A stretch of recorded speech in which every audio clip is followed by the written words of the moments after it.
Há dinheiro em caixa, cerca de 6 bilhões de reais para a construção do túnel Santos-Guarujá, que vai passar por baixo do estuário do Porto de Santos. Com 860 metros de extensão, estima-se um fluxo mensal de 150 mil pessoas utilizando o modal, que receberá carros, ônibus, bicicletas e VLT. Neste bate-papo no podcast da Alesp, o presidente da Comissão de Infraestrutura da Alesp, deputado Luiz Fernando Ferreira, do PT, comemora o anúncio da ligação seca, sonho que se discute há quase um século. É muito importante, é um sonho da Baixada Santista, essa ligação seca entre Santos e Guarujá, num túnel. Isso vem sendo discutido há décadas, né? E nunca saiu do papel. O presidente Lula assume o governo federal e diz: eu quero fazer esse porto, esse túnel. O Tarcísio assume o governo do estado e fala: eu quero fazer esse túnel. Então, assim, o governo federal quer, o governo estadual quer, a população toda quer. E agora nós, aqui na Assembleia Legislativa, criamos uma subcomissão na Comissão de Infraestrutura, por proposta nossa, envolvendo deputados da Baixada Santista, deputados que gostariam de ver essa obra, e eu creio que sairá. Nós teremos agora uma reunião com o secretário Benini e todos os deputados da Baixada Santista, também o Tomé Abduch, que não é da Baixada, mas tem grande interesse nessa obra, e todos os demais deputados que a gente convidou da Comissão de Infraestrutura para sermos o quê? Catalisadores para tentar resolver as arestas, onde está pegando no governo federal, aonde está pegando no governo estadual, aonde está pegando nos municípios, e que nós possamos efetivamente fazer essa relação e sermos facilitadores para que esse túnel saia do papel e seja uma realidade. Dinheiro para fazer tem, vontade política para fazer tem. Agora nós precisamos ajustar todas as partes, todas as diferenças e fazer acontecer, e que seja ligado Santos a Guarujá, não mais pela balsa, mas por um túnel seco, né, que sai do porto ligando de um lado a outro. Existem 2, 3 propostas de locais, e a ideia nossa é que a gente possa fazer acontecer. O Lula quer, o Tarcísio quer, e a Assembleia vai para cima. E a população será completamente beneficiada. Sem dúvida. Toda a Baixada Santista, né?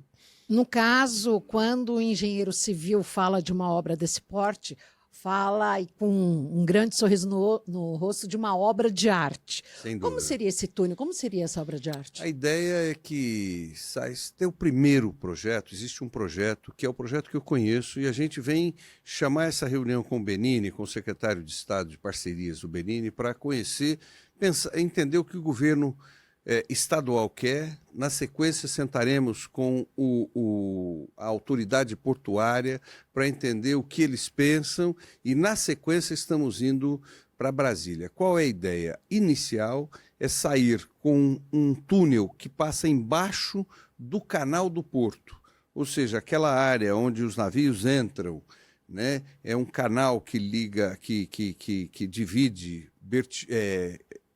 Guarujá de Santos, né? Esse túnel passaria por baixo do canal. É uma obra importante, feita a princípio com dinheiro do governo federal, inclusive da autoridade portuária, com recursos do porto, né? Um empréstimo do federal para o estado de São Paulo, ou seja, custeado parte pelo governo federal e parte financiado pelo governo estadual junto ao governo federal, para que acontecesse essa coisa. As relações políticas entre governo federal e governo estadual estão definidas.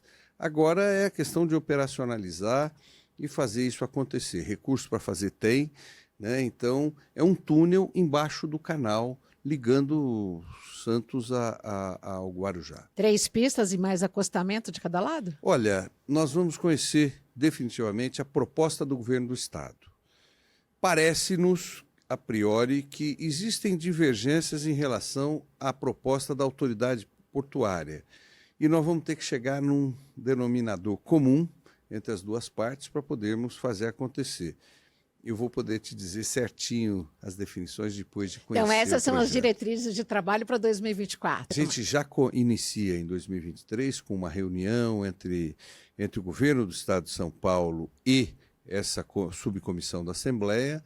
Na sequência, no início de 2024, sentamos com a autoridade portuária e, na sequência, vamos todos os deputados a Brasília para discutir com o governo federal todos os detalhes, inclusive se sentirmos diferenças e dificuldades, para colocar na mesa o que nós, deputados e deputadas, queremos é a realização dessa obra tão almejada pela população da Baixada Santista, mas também pelo presidente Lula e pelo governador Tarcísio. Certamente é uma virada de página e um novo capítulo, né? Sem dúvida nenhuma. Em todo o desenvolvimento da região. Vai mudar a região, essa ligação, porque hoje você tem duas opções.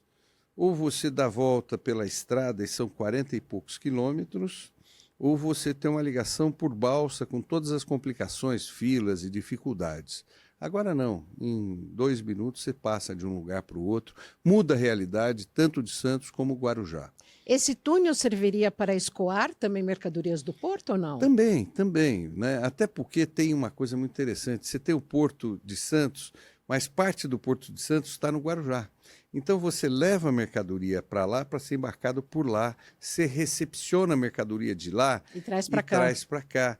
Então isso vai facilitar muito, é uma obra importante, uma obra muito importante. Em quanto tempo? Olha, isso depende muito do prazo método de licitação, construtivo, do método verba investida construtivo e tal.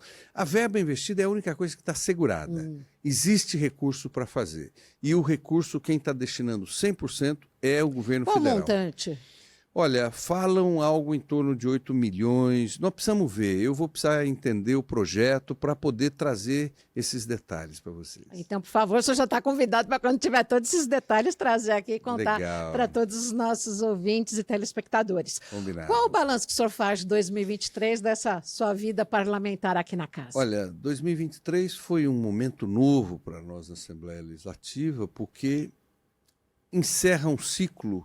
Graças a Deus, encerrou um ciclo do PSDB, na nossa opinião, um partido que foi um desastre para o Estado de São Paulo, privatizou tudo, acabou com a educação, acabou com a segurança pública, acabaram com tudo, desindustrializaram São Paulo, não inovou, não cresceu, não produziu absolutamente nada de novo. Por exemplo, nenhum aeroporto novo, nenhuma rodovia nova, absolutamente nada. Duplicou através de concessões e tal, né? Não investiu na segurança pública, né? Foi um momento de fortalecimento do crime em São Paulo, foi criado nesse momento de governo estadual do PSDB, o PCC, o primeiro comando da capital, né? O crime se organizou em São Paulo sobre a égide do PSDB, ou seja, indústrias foram embora por conta da saga arrecadatória que os governadores do PSDB têm. Enfim, foi um momento muito ruim e muda isso. Fernando, mudou para melhor? Eu não entendo dessa forma. Se instalou em São Paulo o bolsonarismo. Tarcísio é um bolsonarista convicto, né, e traz para São Paulo parte da equipe do Bolsonaro e vem aqui com vários discursos. O primeiro discurso, muito complicado para nós e que foi consumado, foi a privatização da Sabesp. Nós tentamos segurar isso de todos os meios, porém o Tarcísio e as deputadas e deputados do Tarcísio, que apoiam o Tarcísio, na minha opinião, cometeram um crime contra o Estado de São Paulo. A Sabesp é uma empresa fantástica. O próprio governador, quando foi anunciar a privatização, a sua intenção de privatização, ele falou que era uma empresa moderna, uma empresa lucrativa, uma empresa eficiente, que tinha os melhores quadros. Então, governador, por que você vai dar isso para um grupo econômico explorar? Né? Mas foi isso que aconteceu. O Tarcísio privatizou a Sabesp, né? Privatizou não, conseguiu autorização da Assembleia para privatizar. Então, assim, a gente fecha o ano com uma perda irreparável. Eu quero dizer que nos 9 anos que eu estive deputado nessa casa, O senhor está em seu terceiro mandato? Estou no meu terceiro mandato, esse é o primeiro ano do meu terceiro mandato. Foi o pior tema, foi o tema que mais me doeu, né? Foi privatizar a Sabesp. Vai faltar água nas casas, vai faltar água na indústria, vai faltar água no comércio. E é isso que no mundo aconteceu. Todos os lugares do mundo, e aí eu queria convidar vocês que estão nos acompanhando nesse podcast, deem um Google e verifiquem lugares no mundo onde a água está sendo reestatizada. Vocês vão ver que é no mundo todo, nos Estados Unidos, no Canadá, na Itália, na França, na Inglaterra. No mundo todo, 36 países estão reestatizando a água. Por quê? Porque não deu certo. Água não é mercadoria para dar para alguém se explorar. Água é saúde pública. Água é vida. Água é essencial à existência nossa. Nenhuma indústria produz um prego sem água. O comércio não abre sem água. Os hospitais, as residências não funcionam sem água. E água não é algo para alguém ter lucro, né? Nós precisamos levar água para onde dá prejuízo. Nós precisamos levar água aonde é difícil a água chegar. Enquanto pública, o foco é o interesse público. É abastecer água, é saúde pública. Tratamento, coleta e tratamento de esgoto é saúde pública. Aí o que fizeram? Deram isso para iniciativa privada explorar. Por que deram? Porque é altamente lucrativo. A Sabesp pública, para você ter uma ideia, com todos os investimentos que a Sabesp realizou o ano passado, e foram bilionários os investimentos, ainda deu um lucro líquido de 3 bilhões e 100 milhões de reais. O que acontece? A iniciativa privada quer esse filão, eu quero explorar isso, eu quero ganhar dinheiro. Porém, não é uma mercadoria, né? É importante estar na mão do Estado, porque o Estado ele vai levar onde precisa, o particular vai levar aonde der lucro, mas já foi. A Sabesp já foi autorizada a ser privatizada e vai ficar muito caro para São Paulo. Para que efetivamente a indústria nossa funcione, o comércio nosso funcione, agora está na mão de um particular, né? E eu vou dizer uma coisa para vocês, aonde foi privatizado não deu certo.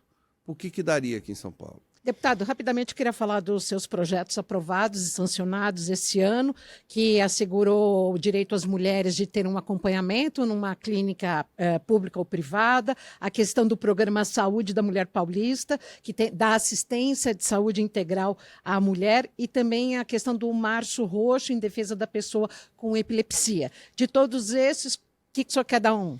3 assuntos extremamente importantes, né? Eu quero destacar os 2 primeiros que discutem a mulher, né? Infelizmente, nós vimos acontecer recentemente no Rio de Janeiro uma mulher sendo abusada quando dopada num procedimento e uma lei que obriga, né, a autorização para que ela possa ter um acompanhante, para que isso nunca mais aconteça no meio.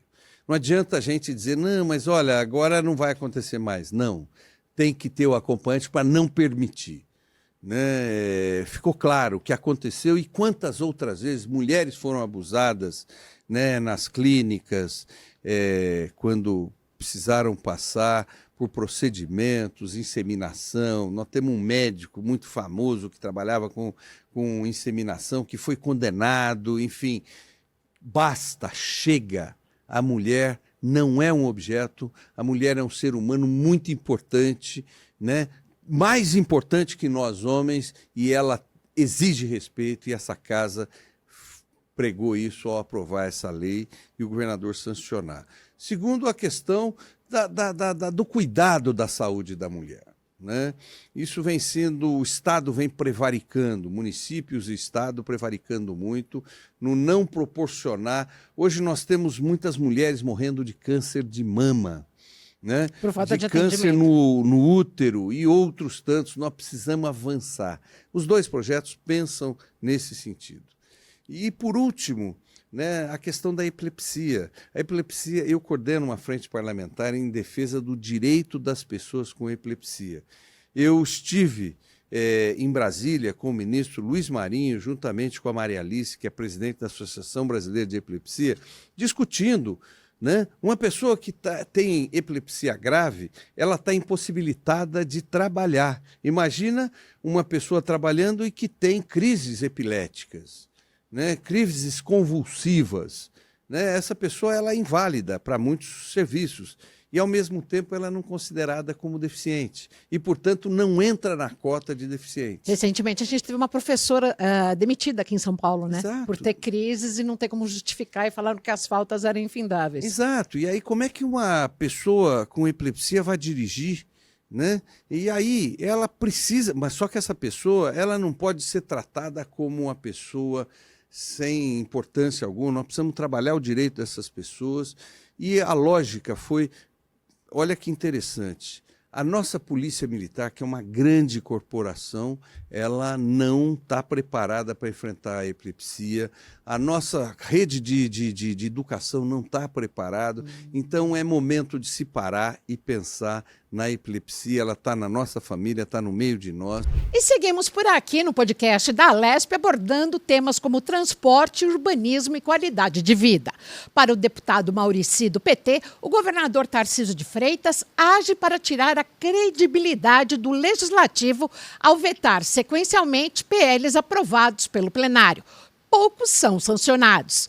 Ele cita o caso de muitos enviados pelo Executivo, cópia quase que fiel de projetos aprovados aqui na casa, como a PEC do manejo. Durante a conversa do podcast da Alesp, o parlamentar revela que está na luta pelo seu PL que obriga a concessionárias a fazerem redes de água e esgoto nas favelas e nas comunidades. A ideia é você recorrer a situações, a tecnologias mais criativas que existem, estão aí disponíveis, e não se escudar na dificuldade de você trabalhar as técnicas mais ortodoxas, mais tradicionais em comunidades. Porque comunidades são lugar de moradia, correto? Há que se lidar com elas, adaptar a prestação de serviços a elas. Mas, é claro, a dificuldade de um projeto como esse tramitar, ser votado, ser aprovado e, uma vez aprovado, ser sancionado pelo governo. Falando em questão de sanção e de veto, houve um projeto do senhor que foi aprovado aqui na Alesp, foi para a sanção do governador no que diz respeito a conselhos tutelares. O governador vetou. Explica um pouquinho o que era esse projeto e como é que o senhor encara esse veto. Então, o projeto, hoje, quem financia a política dos conselhos tutelares são as prefeituras, são os municípios. Nosso objetivo, e funciona, enfim, em função da disponibilidade de recursos dos municípios, que é desigual, certo? Há municípios com mais poder econômico, com maior arrecadação, e há municípios com menor arrecadação. Mas os problemas em relação às crianças e adolescentes são os mesmos nas pequenas e nas grandes cidades. Numa situação como a região metropolitana de São Paulo, conurbada, onde não tem muita clareza de onde começa um município e onde passa o outro, esses problemas são comuns à região metropolitana. Então, nada mais razoável que o governo do Estado participe dando uma retaguarda maior para o trabalho dos municípios e, por extensão, para os conselhos tutelares. Nossa ideia foi criar um fundo estadual para financiamento da atividade dos conselhos. Por que o governador veta? O governador veta dizendo que, primeiro, há um problema de iniciativa. Projetos de lei que implicam em despesas para o governo do Estado são de iniciativas do Executivo e não do Legislativo. Ora, no caso desse projeto, o projeto não criava, ele autorizava a criação. Portanto, ele era autorizativo e não implicava diretamente em despesas, a não ser que ele fosse encampado pelo governo, mas aí era uma opção do governo, do Executivo. Segundo, em nenhum momento o projeto de lei propõe que esse fundo de financiamento se abastecesse de recursos do orçamento do Estado, e sim de receitas alternativas. Então não havia por que vetar. Eu acho que, em alguma medida, há uma má vontade de trabalhar com o Legislativo. O deputado Reis, da minha bancada, meu companheiro, até chamou o governador Tarcísio de vetador geral, porque a grande maioria dos projetos de lei, não só os meus, mas aqueles que são de iniciativa de deputados, acabam sendo vetados. Poucos são sancionados. E quando eu falo da má vontade, Você sabe, você está aqui na Lesp, que aqui nós temos um projeto em andamento que se chama Lesp Sem Papel. Eu achava que o objetivo era acabar com o trâmite de papel, ofício, papelada para cá e para lá, mas parece que é mais do que isso. É tirar inclusive o papel de legislar da Assembleia, né? Então, não é só pelo veto. Vou te dar um outro exemplo agora, por exemplo. Isso é um desestímulo à classe parlamentar? É mais do que isso. É contribuir para acabar com a imagem do legislativo junto à sociedade. É uma maneira de desmoralizar o legislativo. É uma maneira de tirar a credibilidade do legislativo, fortalecendo, obviamente, o executivo. Há uma intenção por trás disso. Agora, veja só, não é só vetar. Vou te dar um exemplo. Eu e outros deputados e deputadas, ainda na legislatura passada, apresentamos uma PEC, uma proposta de emenda constitucional, alterando a Constituição do Estado de São Paulo no que diz respeito aos critérios de distribuição de ICMS. Nós inventamos isso? É uma ideia genial? Não. Na verdade, a proposta de emenda constitucional que criou o Fundeb em nível federal, ampliou ou autorizou a ampliação de 25% para 35% da arrecadação do ICMS dos estados, a parcela que pode ser distribuída segundo critérios discricionários do Estado. É o chamado ICMS da educação. Muito bem. A Constituição do Estado de São Paulo não foi adaptada a essa mudança à Constituição Federal. Então aqui em São Paulo ainda é 25% e não 35% essa parcela que pode ser distribuída de forma discricionária. O que nós fizemos? Apresentando uma PEC e ajustando uma Constituição à outra. Muito bem, essa proposta de emenda constitucional tramitou muito morosamente aqui na Assembleia. E agora o Executivo manda para cá uma outra proposta de emenda constitucional. Que é a PEC do manejo, né? Que é exatamente o mesmo texto, ipsis literis a proposta. Tirando a força de vocês. Exato. Para que isso, eu te pergunto? Não é tirar o papel da Assembleia de legislar? Agora o que acontece? Como é uma proposta de emenda constitucional, precisa de quórum qualificado, 57 deputados. Era muito mais fácil, tá bom, não quero dar um ponto para o deputado da oposição que apresentou uma proposta, não é semelhante, igual. Então chama e fala, ó, vamos fazer aqui uma PEC de autoria dos 94 deputados e deputadas da Assembleia. Fazemos um acordo, porque o efeito no final para a educação, para o cidadão, para a cidadã, para os municípios, para a educação é o mesmo. Não é uma simples veleidade de quem apresentou, percebe? Então por isso que eu te falo que não é incompetência, é falta de boa vontade de estabelecer um diálogo melhor. Deputado Maurício, na ponta do lápis, essa PEC do manejo, ou o primeiro projeto o qual vocês apresentaram, a educação não sofre prejuízo? Não, a educação não sofre prejuízo. O que acontece é que é o seguinte, depois da proposta de emenda constitucional, você precisa disciplinar como é que será a distribuição. E aí eu acho que tem um problema.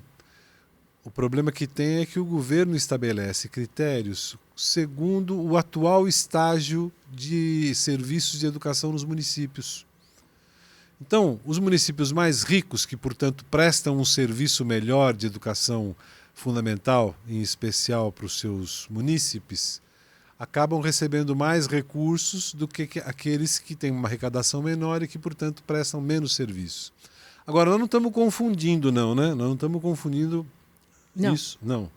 Tá, porque recentemente o STF decidiu que deve haver uma outra maneira de distribuir os recursos do salário e educação. E nesse sentido, São Paulo perde e perde muito. Os municípios paulistas perdem e perdem muito. Na minha cidade, Franco da Rocha, minha cidade natal, só lá nós vamos perder 9 milhões. E como fazer? É uma boa pergunta. Como fazer? É verdade que os estados do Norte e do Nordeste ganham, mas no Sul e Sudeste há uma perda. Agora, você sabe, né, que não necessariamente quem recebe mais dinheiro vai aplicar melhor os recursos. Sim, investe tudo. Exato. Então acho que precisa ter um olhar para isso. O governo do estado precisa ter um olhar para isso e o próprio governo federal precisa ter um olhar para isso, para reequilibrar essa situação. O senhor se volta muito à questão educacional, questão de crianças, adolescentes, o próprio projeto do Conselho Tutelar. O senhor também tem o projeto de lei 814 que quer criar uma delegacia para crianças e adolescentes. Por quê?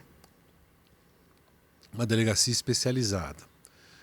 Em função até do aumento desses casos que a gente tem tido nas escolas? Também, mas eu diria que é mais uma questão de fundo. Você precisa ter serviços mais especializados. As nossas delegacias de polícia, primeiro, elas têm sido sucateadas, né? A polícia, de um modo geral, militar, mas eu acho que em particular a civil, tem sido sucateada. 30% a menos de homens, né? Então, não tem concurso público, né? Como é que você contrata efetivo? Não tem. E o problema da falta de segurança, da insegurança, só aumenta, né? E há uma concepção da história de que bandido bom é bandido morto, né? O problema é saber quem é o bandido e quem é o mocinho nessa história.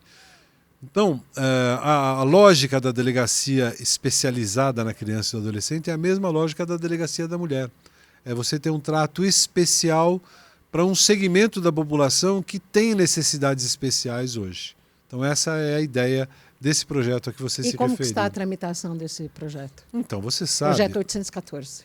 Quando eu falo que a casa é muito governista, não é só porque a bancada do governo, do executivo, tradicionalmente é maior. É também porque a maioria dos projetos que tramitam, que são examinados nessa casa, são projetos do executivo.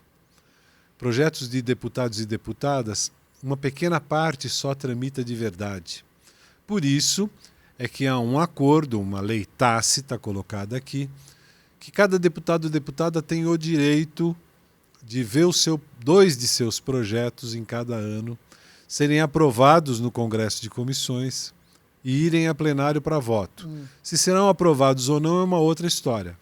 Certo? Por quê? Porque senão deputados e deputadas não teriam nenhum projeto sendo votado. Então, quando você me pergunta da tramitação, você tem um problema. O deputado ou deputada que tem muitas iniciativas de projetos de lei tem que escolher. Tem que escolher dois. Priorizar. Exato.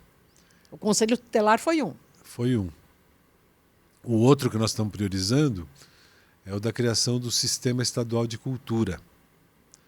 Porém, esse tem um problema, porque como eu te disse que é um acordo, é uma lei tácita entre nós, é um regimento tácito, ele precisa ter um certo consenso.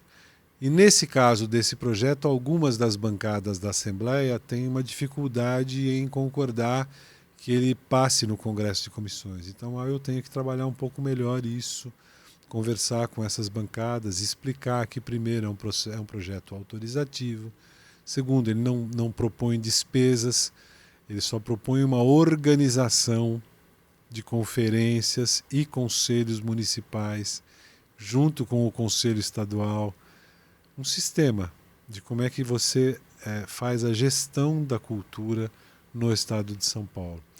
De novo, ele não cria nada, ele não inova no sentido do que já existe. Já existe um sistema nacional de cultura, só que não existe um sistema estadual em São Paulo.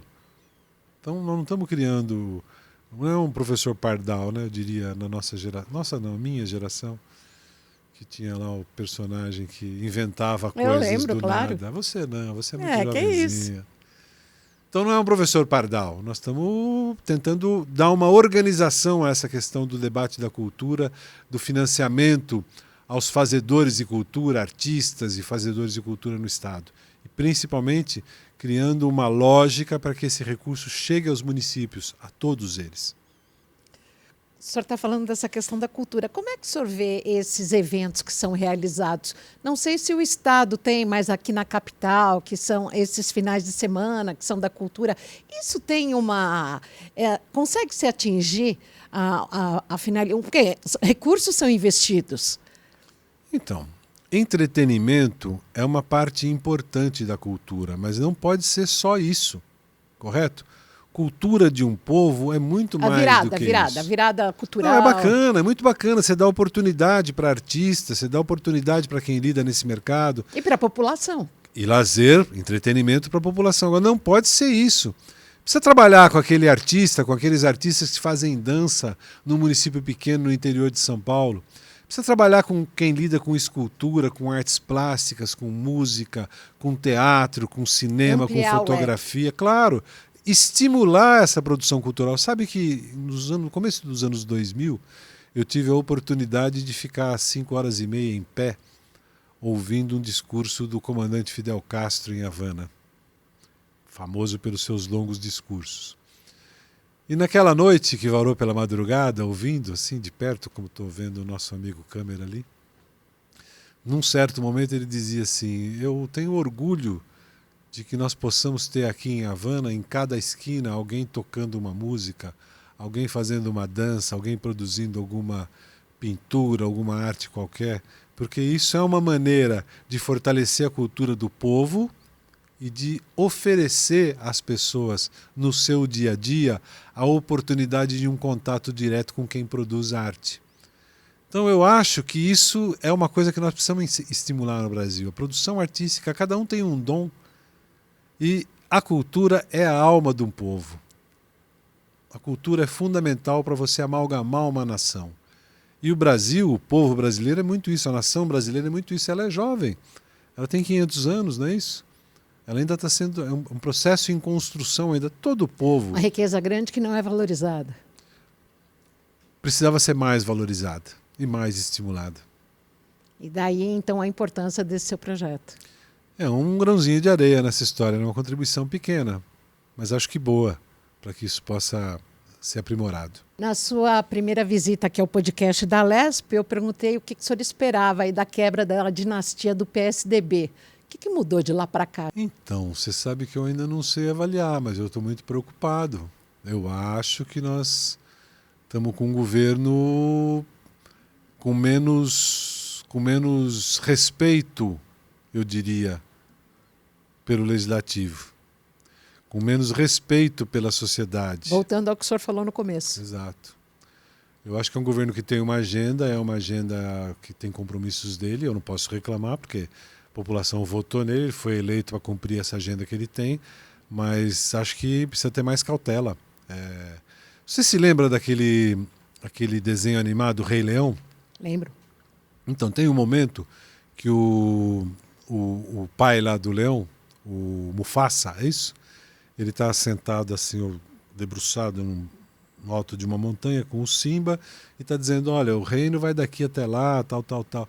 Aí o Simba diz: então quer dizer que tudo isso vai ser meu? Ele fala: não, ser rei é muito mais do que isso.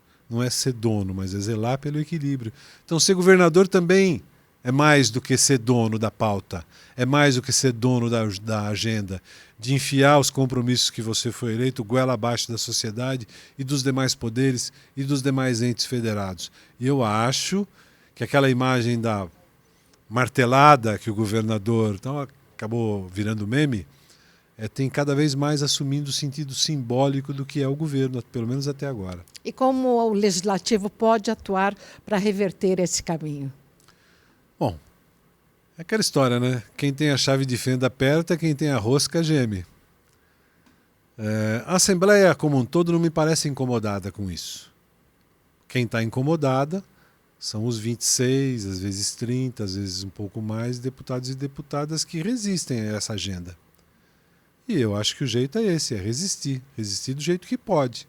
Nem sempre é só votando contra. Às vezes é evitando dar quórum, às vezes é esticando, criando dificuldades, porque a oposição é isso, né? A oposição cria dificuldades para quem governa.